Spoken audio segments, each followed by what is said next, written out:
आजची जी press conference होती त्या संदर्भात काय सांगाल आणि आपण ज्या प्रकारे तथ्य संकलन केलं त्याबद्दल काय सांगाल? आज की जो प्रेस कॉन्फ्रेंस थी वो इसलिए थी कि महाराष्ट्र के अंदर हमारे पास एक पॉलिसी है स्लम रिहैबिलिटेशन की। उस पॉलिसी के फ्रेमवर्क को अनऑथोराइज्ड बिल्डिंग के ऊपर भी एक्सटेंड किया जाए। वही महाराष्ट्र है जिसने किसी वक्त में झुग्गी झोपड़ी में रहने वालों को और जो लोग बाहर से आए थे रास्ते पर सोते थे उन लोगों को बसने के लिए जगह दी। राइट टू लाइफ के अंडर में, राइट टू शेल्टर के अंडर में, आर्टिकल 21 के अंडर में कोर्ट्स के ज़रिए निर्णय आए और यहाँ पर लोगों को बसाया गया। 2,50,000 लोगों को इतने साल लगे, 2,50,000 फैमिलीज़ को बसाने के लिए इतने साल लगे एसआरए एक्ट के ज़रिए से, और एक झटके में नोटिस के ज़रिए से 2,15,000 फैमिलीज़ को जो है बेघर करने के नोटिस लगी हुई है। तो ये दिल दुखता है कि ऐसी हमारा स्टेट के पास, हमारे पास ऐसी फ्रेमवर्क है जिसने पूरी दुनिया को जगाया और हम ही उन लोगों को बेघर कर रहे हैं, ये बात है। पर सर अगर वो इलीगल भी है, इलीगल तरीके से वो बिल्डिंग में रह रहे हैं तो उनको कैसे फिर वो पुनर्वसन करेंगे? क्या झोपड़ी में रहने वाले इलीगल नहीं थे? क्या रास्ते पे सोने वाले इलीगल नहीं थे? लेकिन ये देश है, एक संविधान है, और ये इलीगल होने के बावजूद भी संविधान कहता है कि किसी को आप बेघर नहीं कर सकते जब तक कि उसको बसने का इंतज़ाम ना करो। ये सुप्रीम कोर्ट के डिसीजन है, ये हाई कोर्ट के डिसीजन है वेरियस। तो इसमें इलीगल मतलब क्या है? क्या इलीगल है? कोई चोरी है? नहीं। इलीगल ये है कि उस बिल्डिंग का कमेंसमेंट सर्टिफिकेट नहीं लिया गया। ये गलती बिल्डर की, नगरपालिका के अधिकारियों की, सबकी है। लोगों की गलती यही थी कि उन्होंने सस्ता देखकर लिया, बस यही गलती थी। तो क्या इसका इतना बड़ा सज़ा? जो झोपड़ी में बगैर पैसे के रहता है, जो रास्ते पर बगैर पैसे के रहता है, उसको घर मिलता है, और जो अपने घर में ऑलरेडी है उसको नहीं मिलेगा।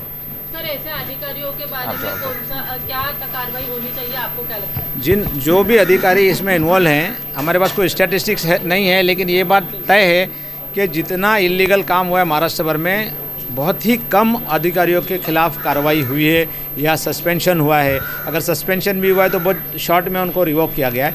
एक्चुअली इसमें जो भी मुलविस हैं, जो भी ऑफिसर किसी भी लेवल का हो, चाहे प्यून हो, चाहे वो टॉप ऑफिसर हो, इन लोगों के खिलाफ सख्त से सख्त, मैं तो कहता हूं कि इनके खिलाफ UAPA में कार्रवाई की जानी चाहिए, ताकि वो इस तरह का जो इलीगल कंस्ट्रक्शन है उसको सपोर्ट न करें और वो अपनी जिम्मेदारी बखूबी निभाएं, वो पैसे के पीछे न भागें।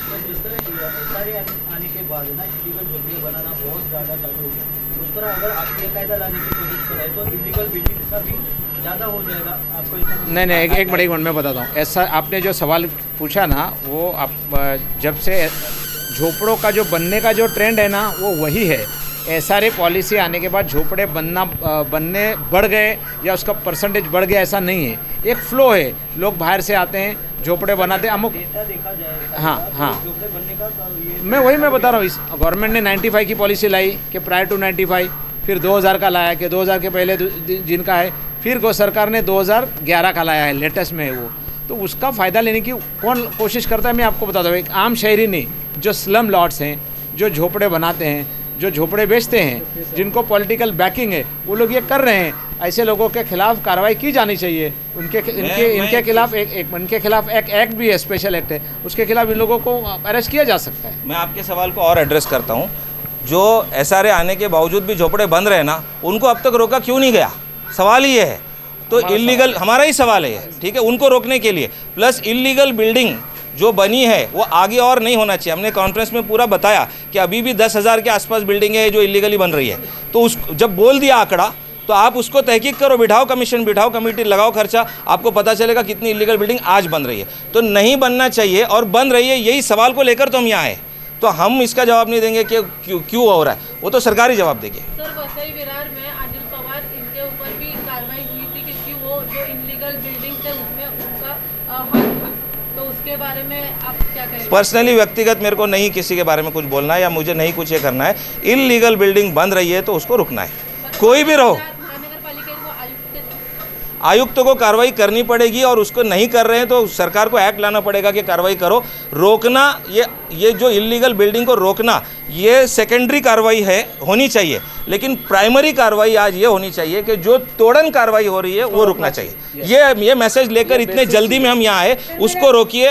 हमारा मैसेज है कि तोड़न कार्रवाई को रोकिए, और इस तोड़न कार्रवाई को रोकने के लिए रोकते वक्त जब ऑर्डर देंगे तो उसी वक्त ये कानून लाइए। इसके ऊपर तज्ञ है हमारे पास महाराष्ट्र में जिन्होंने बिक चुके हैं और जिसमें लोग रह रहे हैं उसको तोड़ना नहीं है, उनको पुनर्वसन करो, उनको कोई बिल्डर लाओ। जीरो फाइनेंशियल लाइबिलिटी पर भी प्रोजेक्ट्स बने हैं और बन सकते हैं अनऑथराइज्ड बिल्डिंग के भी। ये मैसेज देने हम लोग आए।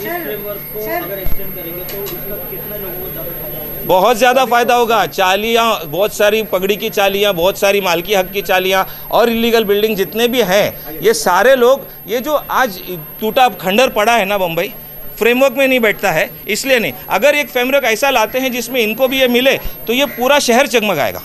बम्बई क्या, पूरे महाराष्ट्र के सारे शहर जगमगाएं, पूरे इंडिया के सारे शहर जगमगाएं, ये हमारी मांग है, मतलब हमारी कोशिश है। नहीं लग रहा है कि सरकार काफी लापरवाही दिखा रही है इस चीज़ों में? अब वो सरकार बताएगी क्यों लापरवाही कर रही है, काम कर रही है, हमको आइडिया। रणनीति क्या रहेगी आप लोगों की? हमारी अगली रणनीति ये है कि हम लोग ये आज मसौदा पेश किए हैं, ये आर्टिकल पेश किए हैं, इसके बाद हम लेकर मंत्रिमंडल से मिलेंगे, मुख्यमंत्री जी से, गवर्नर जी से, और तमाम मंत्रिमंडलों से जिनको हम जा सकते हैं उनके पास जाएंगे, उनको पेश करेंगे और मीडिया के ज़रिए से भी बाहर डालेंगे। अगर इससे भी नहीं होता है तो फिर हम इस मुद्दे के लेकर एक PIL कोर्ट में दाखिल करेंगे और फिर आगे बढ़ेंगे। Thank you very much.